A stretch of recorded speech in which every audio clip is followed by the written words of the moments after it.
सर्वप्रथम सर्वांना जय शिवराय.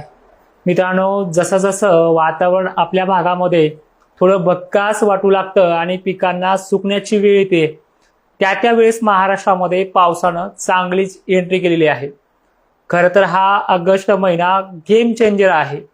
15 दिवसाचा खंड सोडा, दिलेल्या तारखेच्याही खूप दिवस अगोदरच महाराष्ट्रात पाऊस सक्रिय होतोय. उद्यापासून नागपूर जिल्ह्याची व्याप्ती वाढणार आहे. 10 ऑगस्टला नागपूर, अकोला, अमरावतीसह पाऊस 48 तासामध्येच अकोला, अमरावतीसह छत्रपती संभाजीनगर, बुलढाणा ते धुळ्याच्या उत्तरेकडील नंदुरबार जिल्ह्याकडे पाऊस आगमन करतोय. आणि खानदेश, विदर्भ ज्यावेळेस 10 ऑगस्टला पाऊस सुरुवात करेल त्याच्या दुसऱ्या दिवशी ती सुरुवात थोडी मोठी असणार आहे. बंगालच्या उपसागरातलं कमी दाब हे जे डिप्रेशन आहे हे MP मध्ये धुमाकूळ घालते, त्यामुळे महाराष्ट्रावरतीचे परिणाम खूपच चांगले होणार आहेत. आणि यामध्ये सुरुवात 11 ऑगस्टला लातूर जिल्ह्याकडे सुद्धा करणार आहे. लातूरच्या, सोलापूरच्या, धाराशिवच्या, चक्क परभणीसह नांदेड ते जालना, हिंगोली आणि यवतमाळसह विदर्भातल्या एकंदरीत सर्व जिल्ह्यांमध्ये 10 ला काही प्रमाणात पण 11 पासून बऱ्याच प्रमाणात ही सुरुवात करत 13, 14, 15 पर्यंत पश्चिम महाराष्ट्रातल्या पिकांना जीवदान देणारी कंडिशन आहे. पाऊस 4 दिवस वेगवेगळ्या विभागानुसार, वेगवेगळ्या तालुक्यानुसार जोर धरून, तर काही ठिकाणी दमदार किंवा काही ठिकाणी पिकांना चांगली संधी देणारा हा पाऊस ठरणार आहे. आणि याचं जे गणित आहे हे 15-16 तारखेपर्यंतही चालू शकतं. 15-16 पासून वारे जोराने वाढतील, त्यामुळे 2-3 दिवस वातावरण कमी होऊ शकतं. आणि प्रत्येक वेळेस तुम्हाला व्हिडिओमध्ये सांगतोय, 15 दिवसाचा खंड तर सोडाच, पण एक 4-5 दिवसानंतर ह्याच ऑगस्ट महिन्यामध्ये पाऊस ऍक्टिव्ह होत जाईल. गावखेड्यानुसार, काही भागांना किचकट कंडिशननुसार थोडं वेगवेगळं 6 दिवस 7 दिवस लागतील, पण दीर्घकाल खंड तर नाहीच, पण पाऊस खूप चांगल्या पद्धतीने असणार आहे. महाराष्ट्रामध्ये 2 कंडिशन तयार झाल्यात. एक म्हणजे उघाड आम्हाला 15 दिवसाची हवीच, तर एक बाजू म्हणते की आम्हाला पाऊस हा चांगला हवाय. मग या व्हिडिओमध्ये तुम्ही लक्षपूर्वक ऐका, ज्या गोष्टी मी तुम्हाला सांगणार आहेत. 10 तारीख ही महाराष्ट्राच्या विविध भागांना मी जी सांगितली आहे ती तर होणारच आहे, पण यामध्ये नागपूर जिल्ह्याला थोडी मोठी कंडिशन असणार आहे. तर दुसरी कंडिशन अशी आहे की नागपूर बरोबरच खानदेशातही यामध्ये जोर जरा बराच राहील. विदर्भात तर आहेच. मग पश्चिम महाराष्ट्रामध्ये अत्यंत कमी पाऊस असलेला सांगली, सोलापूर, अहिल्यानगर ते बीड जिल्ह्यामध्ये सुद्धा असे काही भाग आहेत, लातूरसह. या भागांना सुद्धा, परभणी जिल्ह्यात सुद्धा काही तुरळक भाग आहेत. काही तर भाग असे आहेत की अर्ध्या गावाला चांगला पडतोय आणि अर्ध्या गावाला कमी पडतोय. त्याचा पण विषय याच्यामध्ये मांडून घेऊयात याच लाईव्ह मध्ये. पण हे बघा, एवढं भयान काळजी करायसारखा मोठा खंड याच्यामध्ये नाही, हे मात्र तुम्हाला येणाऱ्या काळात समजेलच. पण हे जिल्ह्यानुसार आणि तारखेनुसार बघूयात, समजून घेऊयात. उद्या 9 तारखेला, 9 ऑगस्टला एकंदरीत अमरावती उत्तर भाग जवळपास सर्व दूर, नागपूर जिल्ह्यामध्ये सर्व दूर, तर चंद्रपूर जिल्ह्यामध्ये अनेक ठिकाणी, गडचिरोलीमध्ये सर्व दूर, हिंगणघाट सर्व दूर पाऊस होते जी शेंडा नसल्यामुळे. तर गोंदिया वगैरे भागात सर्वदूर पावसाची शक्यता राहणार आहे. यामागचं सत्य सांगू, ह्युमिडिटी म्हणजे गरमीची लेवल वाढताना दिसते, त्यामुळे पाण्याच्या थेंबाची जाडी ही दमदारच राहील. ठोकर थेंब थोडा अर्धा घंटा जरी झाला ते तो खूप चांगल्या प्रकारचा राहील, हे त्यामागचं गणित आहे. मग 10 तारीख काय पराक्रम करणार आहे ते थोडं फोकस करूयात. 10 तारखेला बुरहानपूरसह MP मध्ये जोर वाढल्यामुळे, उत्तर भागामध्ये जोर वाढल्यामुळे अमरावती, नागपूरच्या अनेक भागांना सर्व दूर सारखा बसेल. ठीक आहे, 10-20% भाग सोडून तो विषय वेगळा, तो पण 1-2 दिवसात घेईलच. पण 10 तारखेला अमरावती, नागपूरचा जो होता आहेच, पण त्यामधल्या भागांचा सुद्धा आहे. त्यामध्ये छत्रपती संभाजीनगरच्या कन्नड, सिल्लोड ते वैजापूरला देखील काही प्रमाणात सुरुवात करेल. धुळे उत्तर भाग आणि नंदुरबार बऱ्याच ठिकाणी सुरुवात करेल. भोकरदन, जाफराबाद ही जी काही पट्टे आहेत, जे माझ्या तोंडात हमेशा नाव असतं, कारण की हा भाग माझ्यावरती इतका विश्वास ठेवतोय भयानक. अंदाज चुकला तरी पाठीशी खंबीरपणे राहणारा भाग आहे, आशा सोडत नाहीये.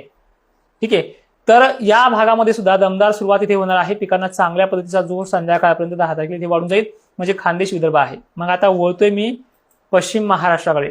कोकणात 11 तारखेला जोर वाढेल. पुण्यामध्ये सुरुवात करेल, अहिल्यानगरमध्ये सुरुवात करेल, कोपरगाव, संगमनेर परिसरसह छत्रपती संभाजीनगरचा वैजापूर, गंगापूर, पैठण, अंबड, घनसावंगी, मंठ्यासह परतूर भागाबरोबरच इकडे परभणी जिल्ह्यांना ते लातूर, नांदेडसह धाराशिव सोलापूर पर्यंतचा भाग चांगलाच घेणार आहे. सांगलीला काही ठिकाणी दमदार मध्यम पण पिकांना जीवदान भेटेल अशी शक्यता 11 तारखेला मिळणार आहे. खानदेशला या दिवशी जोर जास्त असेल. 12 तारखेला परत अहिल्यानगरसह पुण्यासह मराठवाड्यातल्या सर्व जिल्ह्यांमध्ये विदर्भामध्ये बऱ्याच ठिकाणी पाऊस जोर घेऊन येतोय. 12 तारीख ही सांगलीमध्ये काही ठिकाणी, सोलापूर तुरळक ठिकाणी, तर लातूर नांदेडमध्ये बऱ्याच ठिकाणी आहे. आता सोलापूर तुरळक ठिकाणी म्हणल्याच्या नंतर चिंता वाटेल, पण 13 तारीख याच भागाला पुन्हा आगमन करते आणि खानदेशला जास्त व्याप्तीसह मराठवाडा विदर्भ आहेच. एक सांगू, दक्षिण महाराष्ट्राला भलेही पाऊस कमी असला तरी पिकांना जीवदान देत राहील. मी तुम्हाला बऱ्याच वेळेस सांगितलंय की ऑगस्ट संपू द्या, तुमच्या विहिरीला पाणी आलेलं असेल काही प्रमाणात परसभर, जी मराठवाड्याला मागच्या वेळेस आलं होतं, खानदेशला मागच्या वेळेस काही ठिकाणी आलं होतं, पण असे आमच्याकडे भाग आहेत की विहिरीला पाणी अजून आलेलं नाहीये. या भागाने सांगितले की परतीच्या पावसात ह्या भागांमध्ये सगळ्या गोष्टी पार पडतील. पण एक गोष्ट मात्र नक्की आहे की तोपर्यंत पिकांना पिकापुरताच राहील.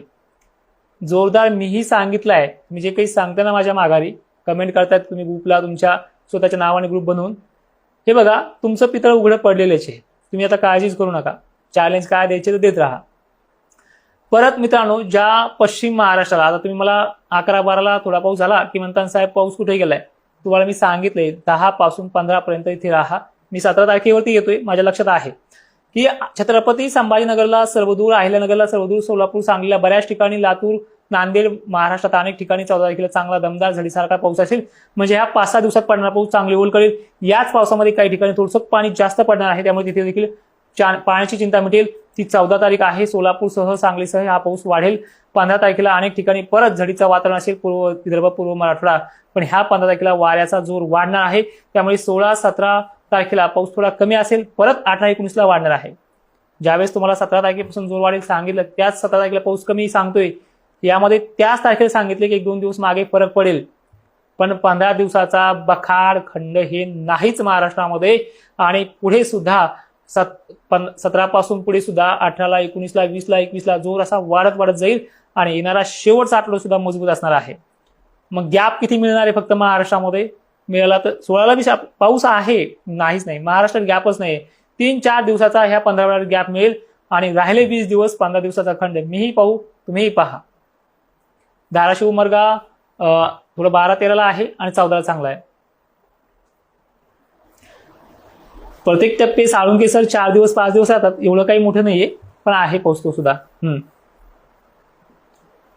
भंडारा डिस्ट्रिक्ट, तुमच्या भंडारा डिस्ट्रिक्ट उद्यापासूनच आहे. 9 तारखेला काही भागात आणि 10 तारखेला बऱ्याच ठिकाणी पाऊस असेल भंडारा जिल्हा. आणि घेतलेला मेसेज शेतकऱ्यांना पाठवत चला जा, स्वतः स्टेटस पण ठेव जा.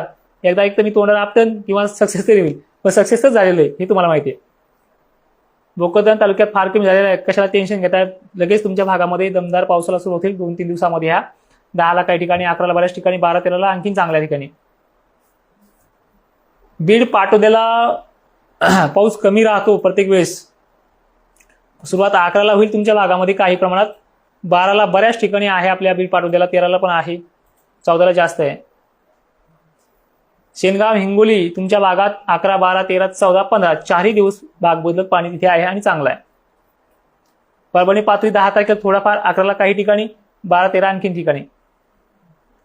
मुकराबाद नांदेड जिल्हा आहे ना, तुमच्या भागात सुद्धा पाणी 16 तारखेपर्यंत आहे. प्रत्येकाची कमेंट घेतली मित्रांनो, व्हिडिओ खूप मोठा होईल. उद्या शेतकरी उशिरा व्हिडिओ मोठा दिसल्यामुळे पाहणार नाही, पण महाराष्ट्रात 4ही विभागामध्ये येणाऱ्या काळात पाऊस होणार आहे.